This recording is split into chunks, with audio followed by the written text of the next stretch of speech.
Hey everyone, welcome back to another Mattel Jurassic Park review. Today we're taking a look at the newest addition to the 93 Classic lineup, the Dennis Nedry Track and Chase Pack. It's literally been almost a year to the day since we had any new figures in the 93 Classic line. Now this set is exclusive to Target stores in the US. It retails for around $25 and I'll leave a link down below in the description if you want to pre-order this set for yourself. I think what's today? The April 27th, it's a Sunday when I'm recording this review. I think today was the release date for this in the Amber Collection Blue and Owen at Target. So you probably can walk into your local Target and just grab this set off the shelf. But anyways, that link is down below in the description. So this is a really interesting set. You know, it says 93 Classic on the box, but it's kind of a mismatch of different eras of the Jurassic toy line.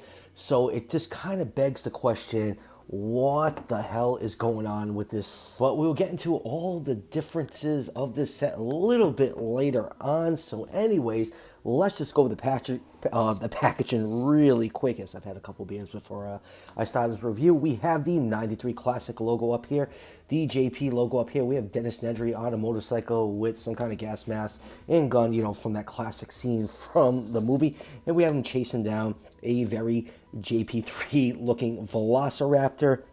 Got the Jurassic Park logo down here. Going is the Jurassic Park 30th anniversary logo, because we are in 2024, so it's technically 31 years since Jurassic Park came out.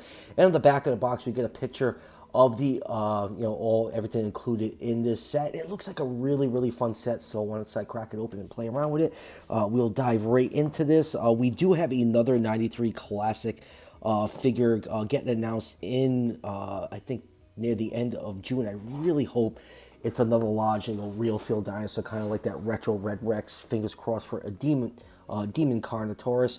So enough about the packaging. Let's crack this set open and take a closer look. And here is the whole set of the packaging, and what a mess this set is.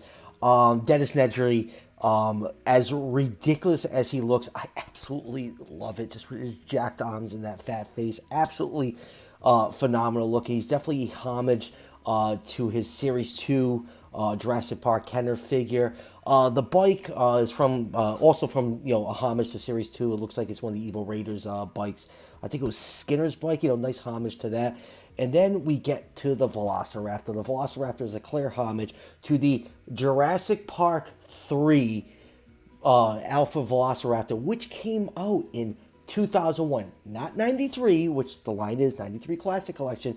We have this 2001 Hasbro Velociraptor homage. So really weird inclusion. There's so many other figures they could have thrown into this set. So very odd choice. But all in all, it's still a really fun set. I like all the accessories on the bikes, the motorcycle with the capture claw and the rocket firing missile. Nedry, as absolutely insane and ridiculous as it is, I love the mad lad at Mattel to say, hey, we're throwing jacked ass arms on Nedry and we're gonna sell this. Thank you for that. It's just an absolutely insane looking figure. So yeah, I still really like this set, but it's just not cohesive enough to call it a 93 Classic set. And now time for some measurements. First up with Steal Your Girlfriend, Dennis Nedry. Dennis Nedry is your standard 3 3/4 inch figure, or 9.5 centimeters. I'll put him in the 1/18 scale range. The Velociraptor is 7 inches long from the tip of the snout to the tip of the tail, or 17.8 centimeters. 4 inches tall to the top of the head, or 10.1 centimeters. So the Jurassic Park 3 Velociraptor, which is featured in this 93 Classic line, meant for Jurassic Park. They're estimated between 9 to 12 feet long, or 3 to 4 meters. So I'll put the figure somewhere to the 115 to the 120 scale range. And first up, let's take a closer look at Dennis Nedry.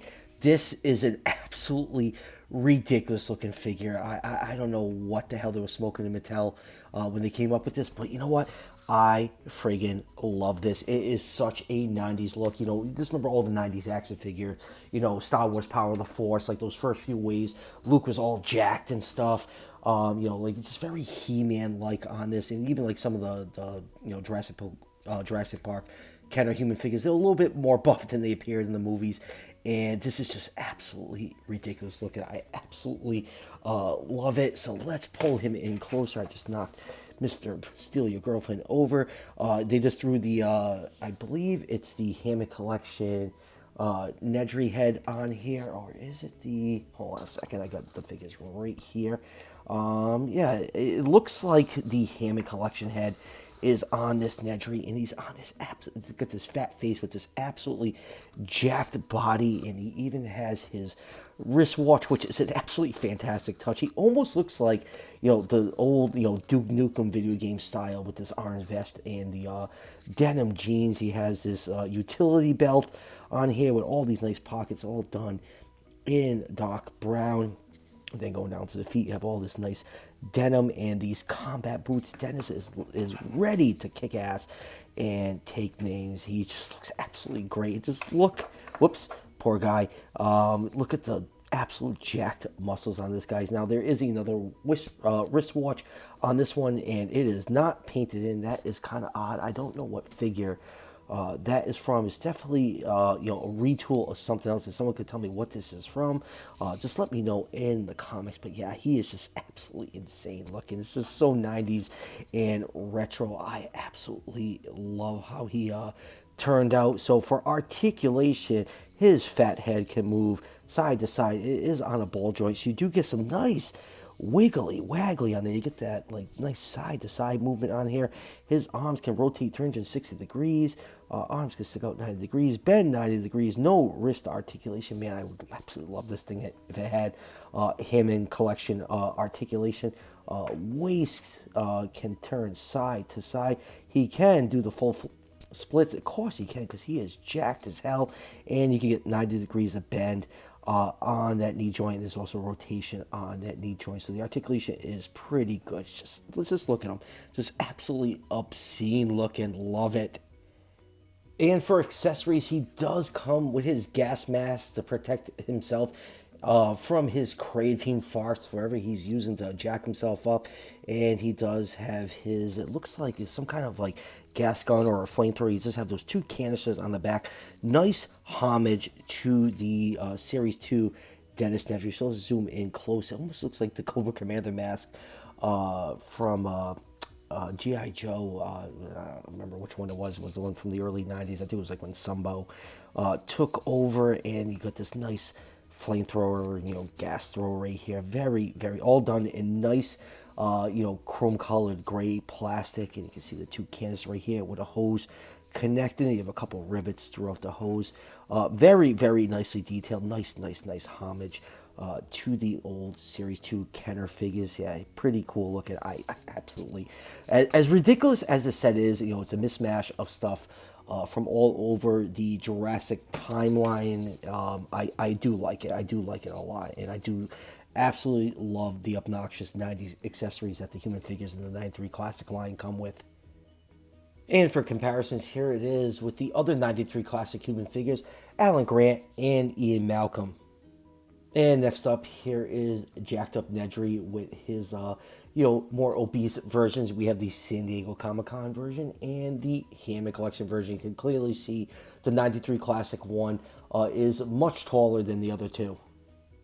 And next up is the motorcycle, another Gaudy's 90 looking homage right here. This seems to be like a retool of the bike that came with a couple Owen figures in the Jurassic World line. You can see the Jurassic World logo sculpting over here. We got some nice headlights on the front with clear plastic. Lots of molded detail for the engine. Another Jurassic logo right here. We got the chain and the belt going on. We got some green for the inside of the tires. Tires do roll pretty nicely by just spinning them around.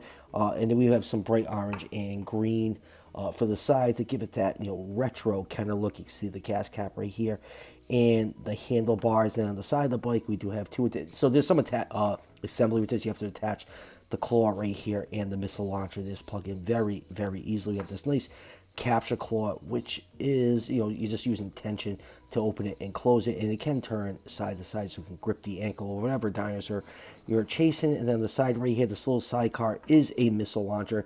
All you need to do is press the button right here and it'll launch the missile. And I have to go back behind my drawer and get that missile because now it is long gone. So yeah, pretty cool bike. Really, really like it. We've seen this bike a few times, but it does look awesome in the 90 vibrant color scheme. And next up, let's take a look at the Velociraptor. This is the weirdest inclusion in this set. Like I said earlier, this is based on a Hasbro Jurassic Park 3 color scheme. Jurassic Park 3 came out in 2001. Jurassic Park came out in 93. So it really doesn't fit into the 93, classic, synergy that Mattel was going for. There's so many other figures they could have done. They could have done those, rubber Coelophysis, Dimetrodon, just the list can go on and on what they could have included that came around that 93, 94 era with Series 1 and Series 2 from Kenner. So very weird that they included a Hasbro Jurassic Park figure. But anyways, it's the same Raptor mold that we've seen a billion times already. This one, I think, debuted in the Lex and Tim kitchen set. The main body is, this light gray color. It has kind of like a bluish tinge to it. You have this bright red and for the top of the body and a black outline for the red. And you have some black on the hind legs. Hand claws, toe claws aren't painted in, which is pretty typical of every single mainline Raptor. You have a nice cream coat for the lower jaw and the neck. Mouth can open that wide. Inside the mouth, you can see you have a little bit of pink paint for the tongue and gums. No paint for the roof of the mouth.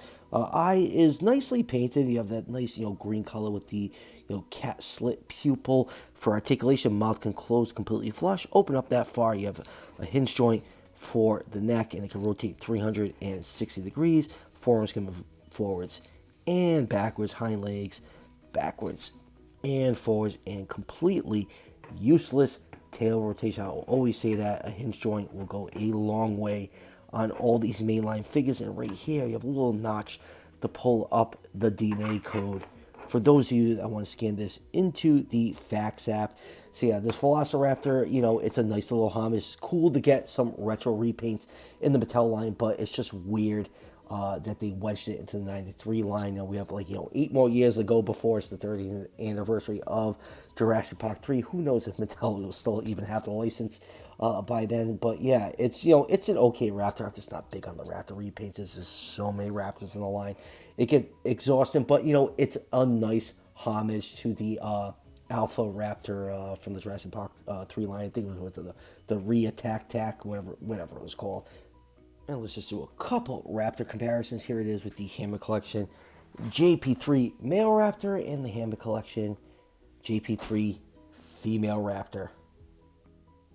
And lastly, let's just end this with a nice group shot of the current 93 classic line. We have the Jungle Tracker, the Gallimimus, Dilophosaurus, Scutosaurus, and the amazing looking electronic Tyrannosaurus Rex. There's one other figure I just want to throw out there. Now, if you've got the Paddock Escape Pack with Muldoon and the JP3 workers, this Velociraptor that comes with it is a pretty much a spitting image of the Dino Scream, no pun intended. Jurassic Park electronic figures. It's just the color scheme is very, very similar to that electronic Velociraptor. So that's another way you can add to this 93 classic lineup. The Nedry set is fun. He's just so absolutely insanely obnoxious. And 90s looking, absolutely love it. But the JP3 Raptor is just a weird inclusion. They could have done so much more to give us more, retro Kenner style figures that have given us like a crappy ass Hasbro, JP3 Raptor. But we'll see what that June, end of June announcement is from the 93 Classic Collection. I feel like Mattel should have went way harder last year with this line, since it was the 30th anniversary. They could have just released they only did 4 sets. The Rex, the Scutosaurus, with the Jungle Tracker, Alan and Ian. I feel like they could have done so much more. But they didn't, so we'll see whatever that announcement is and see if this line continues past that. So anyway, since I gave you my thoughts on this figure already, I think it's a good set. Nedry and the motorcycle is just absolutely great. The Raptor is okay looking. If you're into JP3, I do like JP3. I know that's kind of a sore spot for the Jurassic community. It's a fine movie. But, if you want, you're looking to retro figures in the Mattel style, definitely the set is worth picking up for the Raptor, and Nedry would be in a Series 2 homage, and the motorcycle being one of the evil raiders. It's a good set, but I definitely see the set, especially when it goes on clearance, because it'll go on clearance. I don't see the set being a huge seller. It's going to be a great troop builder if you have like me, a plethora of the mercenaries from the Jurassic World line. Nedry's body is great just to pop off a couple heads and make different looking mercenaries. So I can see that being kind of like a troop builder thing going on. So that will do it for the review. The only other new review I have coming up this week, I did finally get in my Hammock Collection blue Velociraptor. That should be up on the channel in the next day or so, so stay tuned for that. And I did order the Pianesso Huerosaurus, so whenever that comes in, also be on the lookout for that review. So that will do it. As always, if you're enjoying the content on this channel, show your support by hitting that subscription button just below the video. Each subscription helps out the channel tremendously and is greatly appreciated. And I'll see you guys for the next one.